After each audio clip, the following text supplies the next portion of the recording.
All right, I think we have one more session in this group. Our best friends forever, aligning CSM and sales.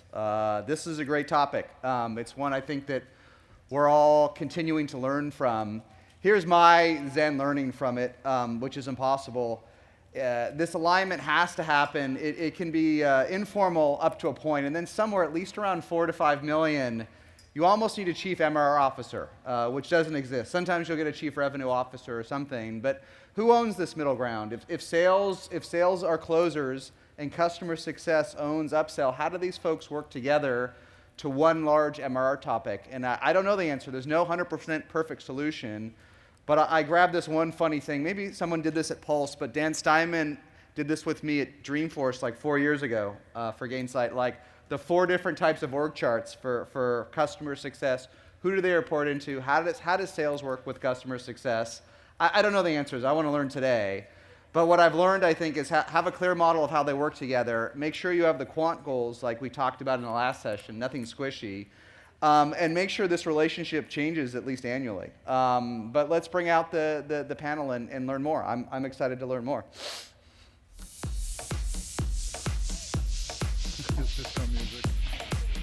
Yeah.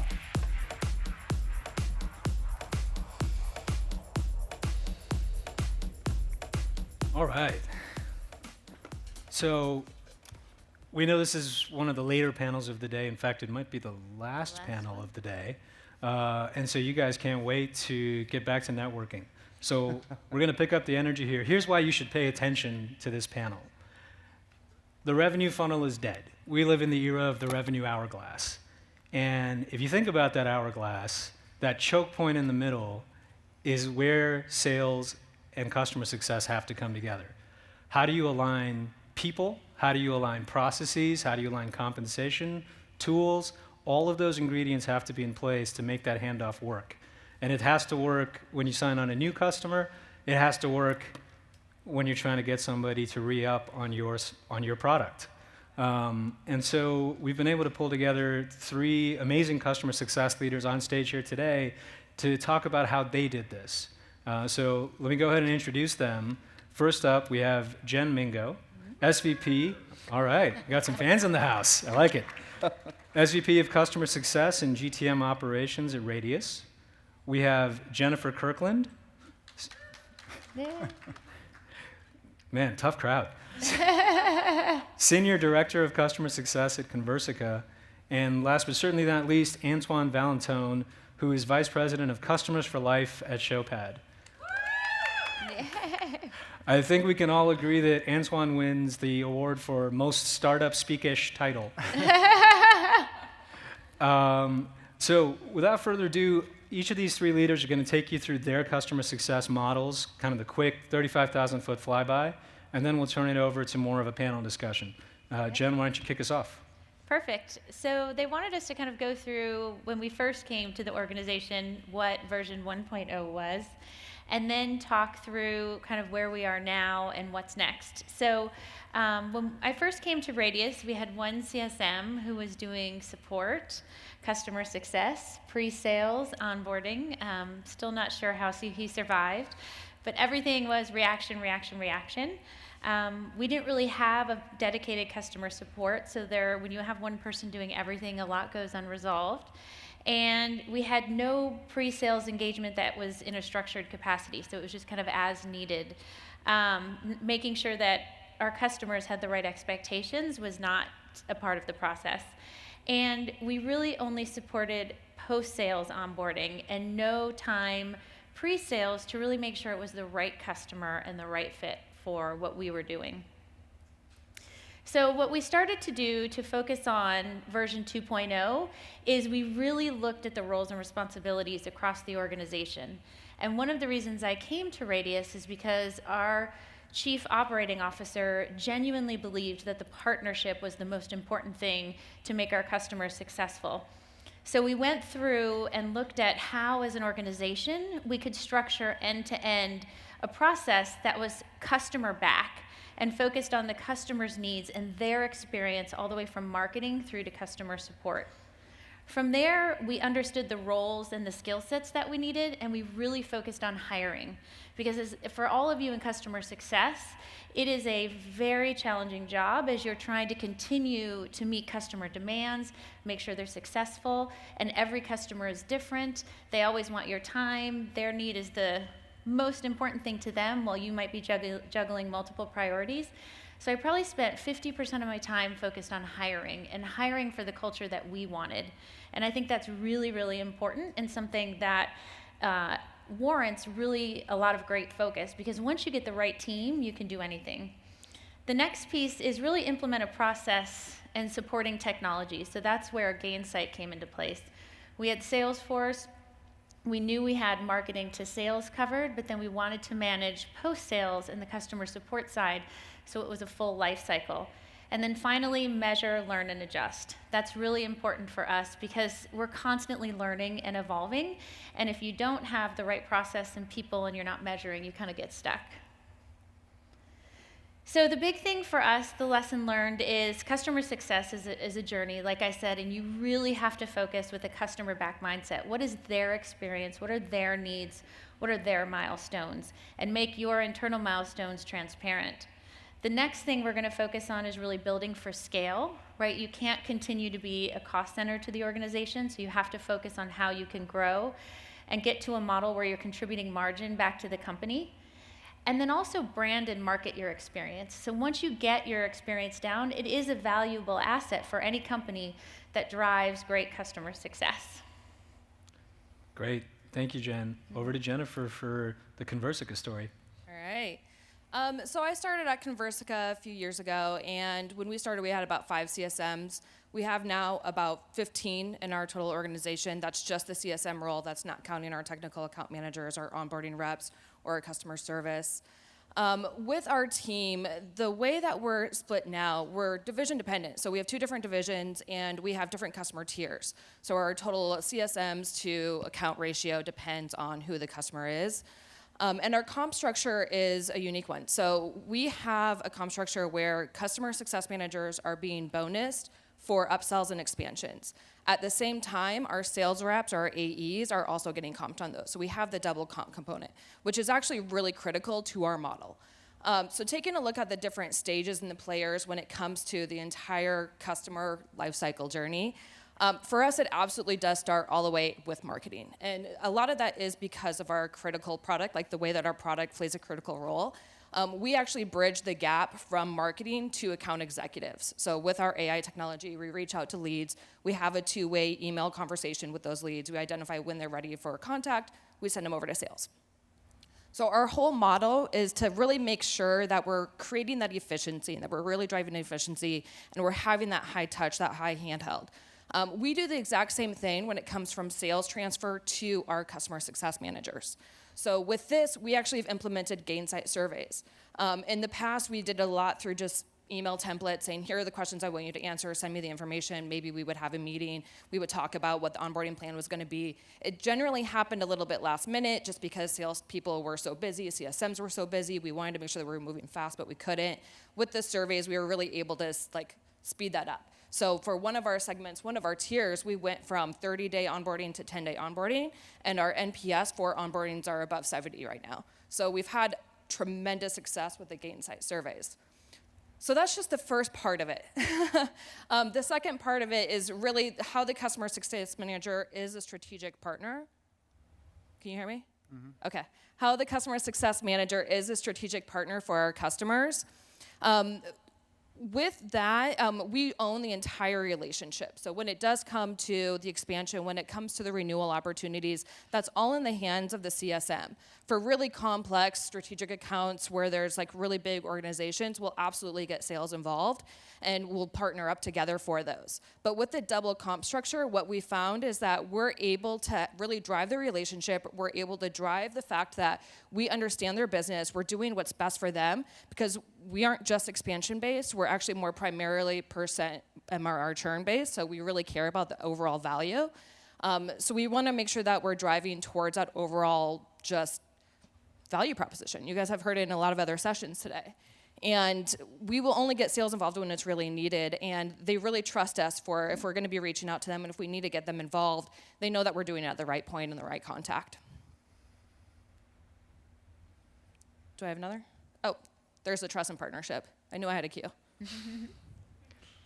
So if you're going to learn one lesson from Conversa, it really is the same thing that Jen said. Make sure that you're building those mutual goals. We like our sales team to really focus on being those product advocates, being the evangelists, getting people to understand how and when to use our product, bringing them in, and then we're going to kind of take it from there, and we're going to grow them, and we're going to be that strategic partner to really get them all the value that they can possibly get in the fastest way possible. Perfect. Cool. All right. So Showpad, customer success model. A few key takeaways I want to point out here about the way we've structured it at Showpad. Number one, I don't base the number of accounts that a success coach owns based on ARR. To me, the magic number is 50. We want to build relationships, long-term partnerships with our customers. And in my experience, no human being can really build a long-lasting, deep relationship with more than 50 accounts. If you have more than that, to me, irrespective of the ARR, you're going to be more reactive than proactive, which is what we want. Depending on the ARR, of course, you might have less accounts. Maybe an enterprise rep has 10, 15, what have you, but never more than 50, even in the SMB space, because again, we want to have the time to be proactive.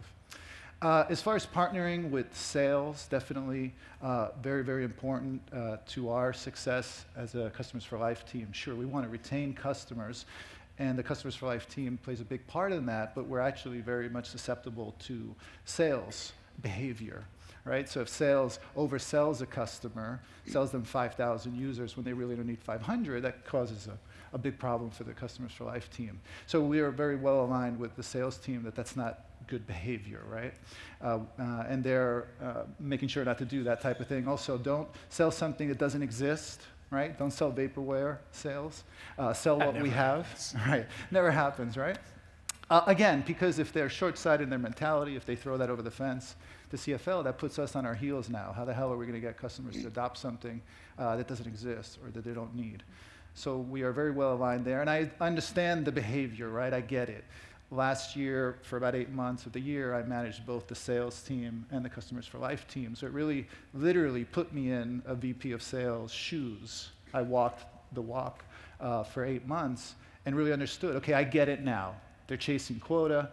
They're going to say and do just about anything to hit their number. And I was, very successful in making sure that sales and CFL were aligned. Because again, I was the gatekeeper at the end of the day. I knew that we shouldn't discount the hell out of the product just to get a deal, or we shouldn't promise something that doesn't exist, et cetera, because then we're setting ourselves up for success down the road. And then, of course, we're seeing tremendous growth, the second or third deal, which is quite typical in the SaaS model, right? After the initial land, you'll see a much bigger pop if you play your cards right. The other thing, as far as alignment goes, as far as sales engineers, pre-sales, that's a Customers for Life person. It's actually the professional services onboarding specialist that plays a dual role, both pre-sales and post-sales. So they're actually acting like police, partnering with sales and just making sure, hey, don't say or do anything that is going to set us up for trouble down the road. So great partnership there, having a Customers for Life person working in partnership with sales prior to the point of sale, and then carrying that baton forward after the point of sale. And then the other thing too, by the way, as far as, again, retention, yes, VP of sales, great alignment there, but the other teams that I would say, if you haven't already become BFFs with, definitely your VP of product, your VP of engineering, your VP of QA, because listen, I don't care, nobody has a magic wand, right? At the end of the day, there's just so much you can do to keep your customers around. If the product doesn't work, if the product is buggy,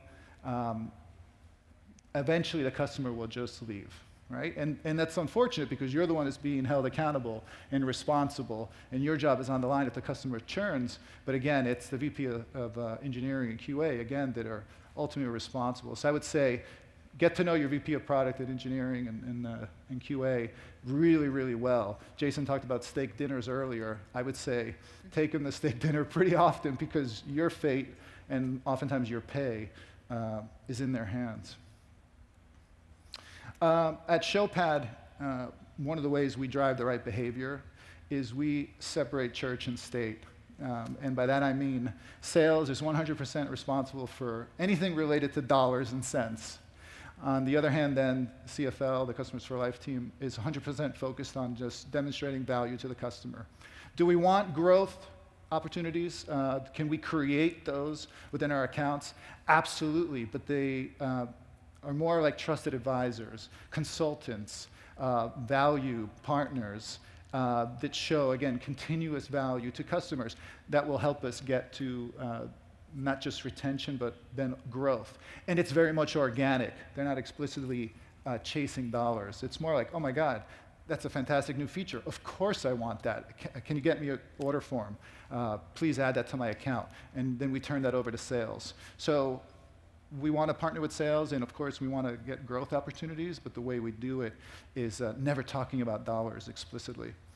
And then the other thing, and this is something quite, I think, unique and special, in that we want to drive a certain behavior, and comp plans help do that, right? And from a customer success standpoint with the coaches, and by the way, I call the customer success coaches because we coach our customers. We don't manage them. So we don't use the term customer success manager. And again, little things like that subtly, leave an impression in a customer's mind, like, oh, okay, these guys really do care about us. They really do want to partner with us. They're not looking to manage me, right? So the thing I'd say about the compensation, customer success coaches get salary 100%. There's no variable pay. This is something we've done in our European team for the last year and a half with tremendous success. We still have metrics that we want to hold them accountable to, okay? Adoption, utilization, customer engagement, NPS, CSAT, et cetera. But we're just saying we're not going to affect your pay every quarter. Yep. The idea is we don't want customer success coaches spending any mental energy on anything other than just driving success within their accounts. If they're worried about, oh my God, am I doing the right thing because I need to pay my bills at the end of the quarter and I want to go to Tahiti, whatever, with my commission check, that's wasted energy. So we take the issue. I want to come back to this topic Yeah. because I think this is critical. But first, quick straw poll. Customer success leaders in the audience, how many of you feel like sales gives you accounts that shouldn't have been sold in the first place? Okay, looks like we hit a nerve there. Yeah. So, question for our panelists. I think, Jennifer, you used this phrase, which I love, consistent and trusted transfer. How do you get there? That sounds lovely. Advice for the audience. So it's funny. We kind of found out through trial and error that by not having that consistency, it really made it difficult to be able to plan for the customers in the best possible way. So now that we're getting consistent information from sales, and it is specialized, it is customized per customer, we're getting that detail so we can create a plan for them and drive the relationship and drive the value. We found our customers just starting out of the gate so much happier. Like, I can't reinforce that 70% post-onboarding, when before in our previous NPS surveys, we were getting feedback specifically about how arduous the onboarding process was. But Jennifer, I gotta push you a little harder. Please do. That assumes your sales team is pushing forward opportunities that are already a good fit with the products, with the delivery model, et cetera. As a customer success leader, if you're accountable for renewals, how do you have a conversation with sales about who they're actually bringing forward in the funnel? And we'd love to get thoughts from folks. Yeah, so we actually, for the first 90 days, we always make sure that our sales team is still involved in the relationship and that there is an escalation path there should there be a misperception on what the customer is going to be receiving. We generally get those indicators early on during the handoff process, so we know kind of where there might be issues, so we can kind of like head them off and be a little bit more proactive with them. But we always have those post conversations with the sales team, with a specific salesperson. We have a strategic team where if there is a highlighted customer, someone that we really value, someone that we really want to make sure that it works for, we meet every week to talk about that with the sales, with the marketing, with the product, with the engineering departments, so we can have those conversations. Great. Other thoughts? Yep. So we do something a little bit similar. We have what we call a red account process, which started as something that we managed post-sales for accounts that were in trouble.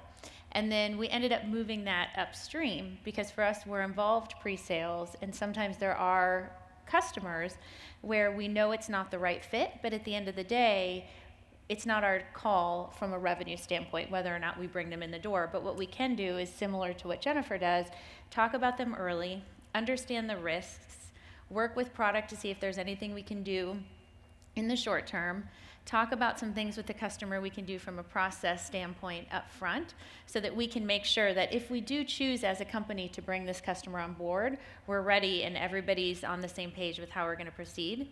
The other piece that we're moving forward to implement in the second half of our fiscal year is that having a common metric across sales and customer success where sales won't get all of their commissions until the customer is referenceable, and one of the customer success metrics is referenceability.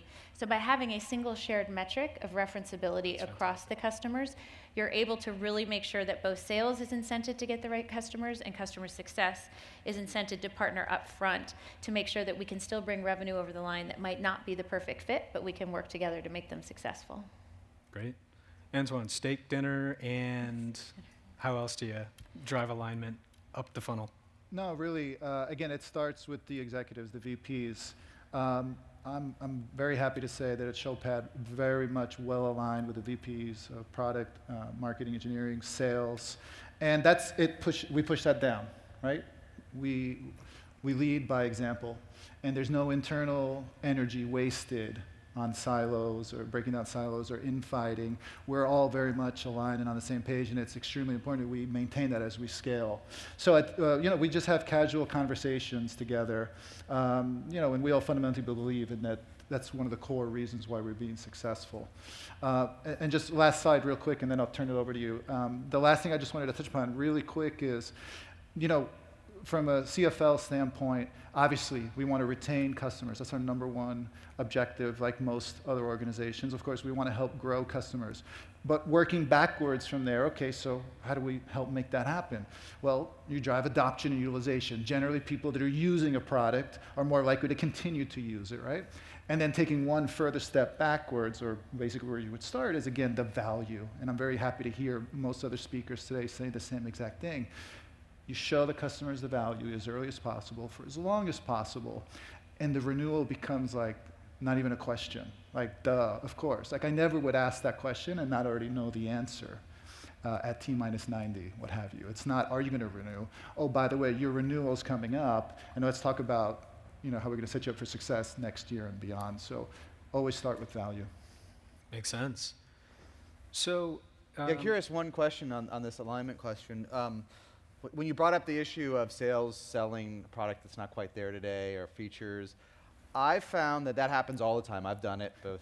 But I find it's exacerbated when the VP of sales is on a bookings versus an MRR model. And I've found that as my shortcut, I know a lot of for CEOs and others in here, if the VP of sales for as long as possible is responsible for the ARR target at the end of the year, you inherently have a strong alignment with customer success. And if the VP of sales has a bookings target, you're not speaking the same language. Right. And I hate bookings. I get when you're at 50, 60 million in revenue, bookings become very important. So does this weird thing called pipeline. Sure. But I'm curious what you've learned from your companies. And to anyone out here, I would suggest the best VP of sales stick with an ARR target as long as humanly possible, and half the issues go away. But what have you learned from that? Yes. What do you have? So our COO focuses on ARR, and it does. Your COO. Yes. But does he He or owns she revenue. runs Yes, revenue? yes. Got it. Yeah. So they have everything except for product and engineering. Okay. So everything, because inherently customer success, customer support, and sales roll up to the same individual, they have always focused on ARR versus bookings, which is a very So if valuable. he loses the customer, like he never had the customer. Yep. Yeah. Yep. We started off with bookings, and we actually started putting more emphasis on MRR because we wanted to generate more alignment. We find that especially with our model with CSMs, really focusing on, really that retention, that customer, driving the value for them, naturally expanding the accounts, having the CSMs, and having the sales department also get compensated when we expand them. They're really just focused on bringing in the people who are good fits and who will stay around and who have the opportunity for growth. Yeah, and for me at Showpad, what I would say is, again, curious to hear if anybody else is also doing this, but VP of Sales also has a variable component tied to retention. So does the VP of Product Engineering QA. So they have skin in the game, right? Again, comp plans are intended to drive a certain behavior, right?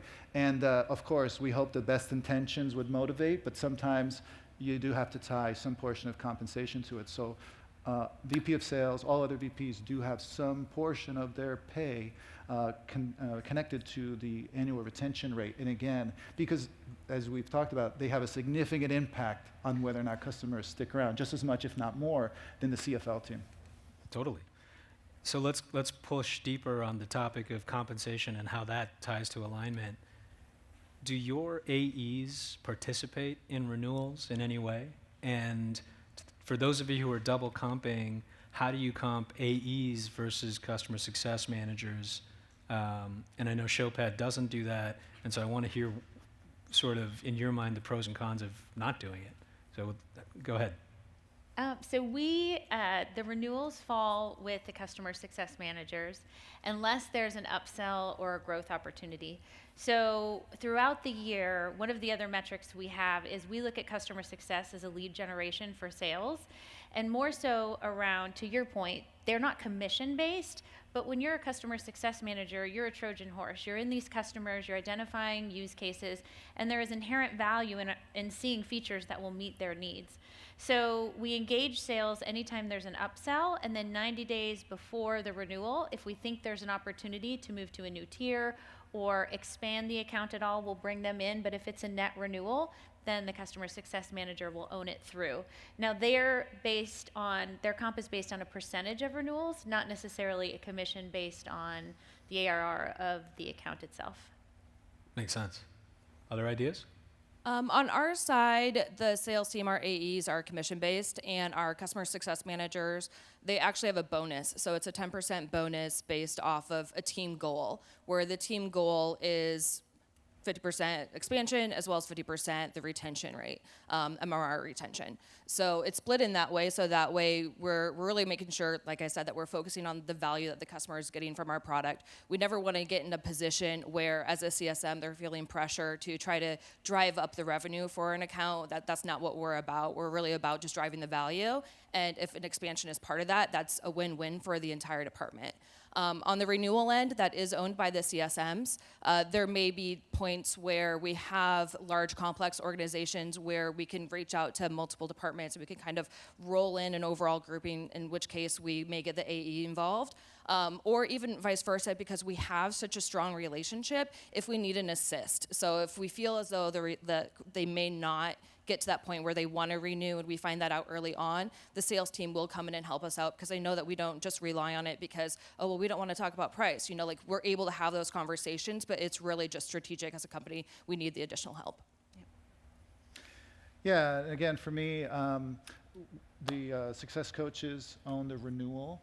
And again, anytime there's a growth opportunity, we'll partner with the account executive and have them have that discussion. So again, to the point of separating church and state, the way we partner is that CFL will make the current land super successful, and then the AE is supposed to be leveraging that success in other divisions, et cetera, all throughout the customer lifecycle, not just renewal, and saying, hey, Division B, we're seeing great success within Division A. We'd love to talk to you about expanding beyond our current footprint. So that's really the way we do it, is we'll take down the renewal. If there's growth opportunity, though, we'll bring in the account executive early to deal with that part of it. Jason, curious to get your take on this point. As you think about kind of the data across SaaS companies, to the topic of how do you make sure sales is focusing on the right fit of prospects to push through the funnel, what have you seen on compensation for salespeople on renewals? Pure renewals, not upsells and cross-sells. Well, I'm kind of out there on a continuum. I don't like anyone to do renewals. What I mean is, I like if you have super happy customers, renewals can become an accounting function.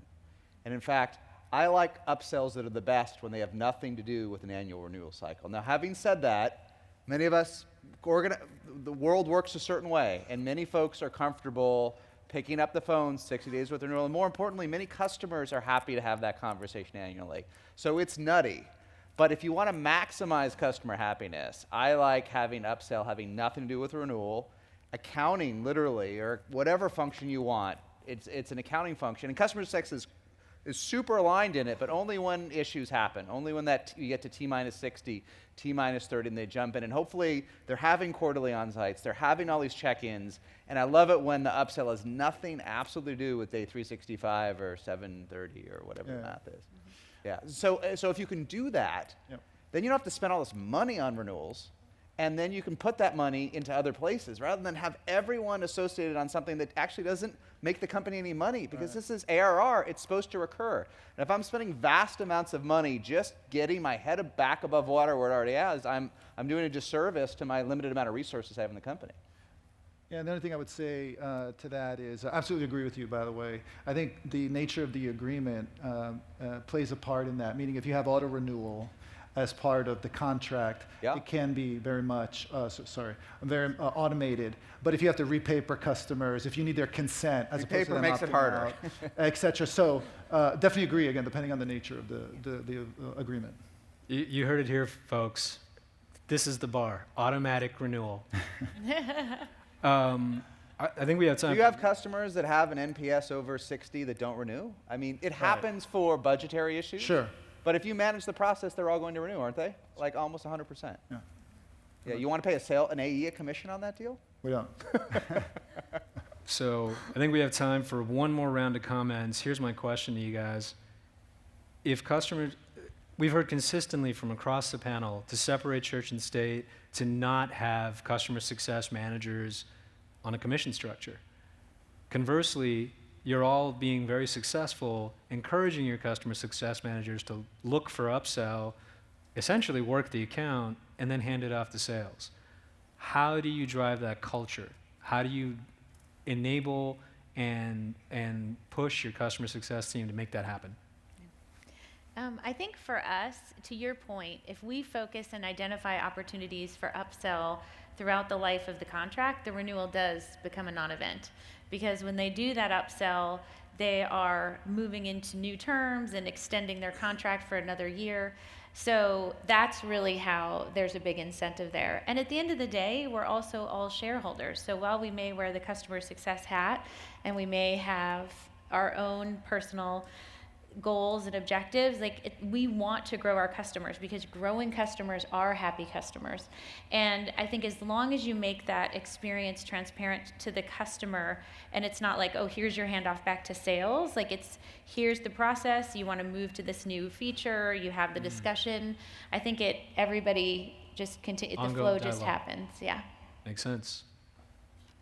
For us, I can't stress enough the strategic partner relationship that our CSMs have with our accounts. A lot of times accounts come on to us, they don't really understand everything that we can do for them. So, within the first 90 days, what they first signed up with, they're like, wow, this is amazing. What else can I do? And so it's very natural for the CSMs to just play that role in saying, well, here's where else we can grow. Here's what else we can do to really drive that value long term. So that way there isn't really the renewal conversation. It's just natural. It's just an organic part of it.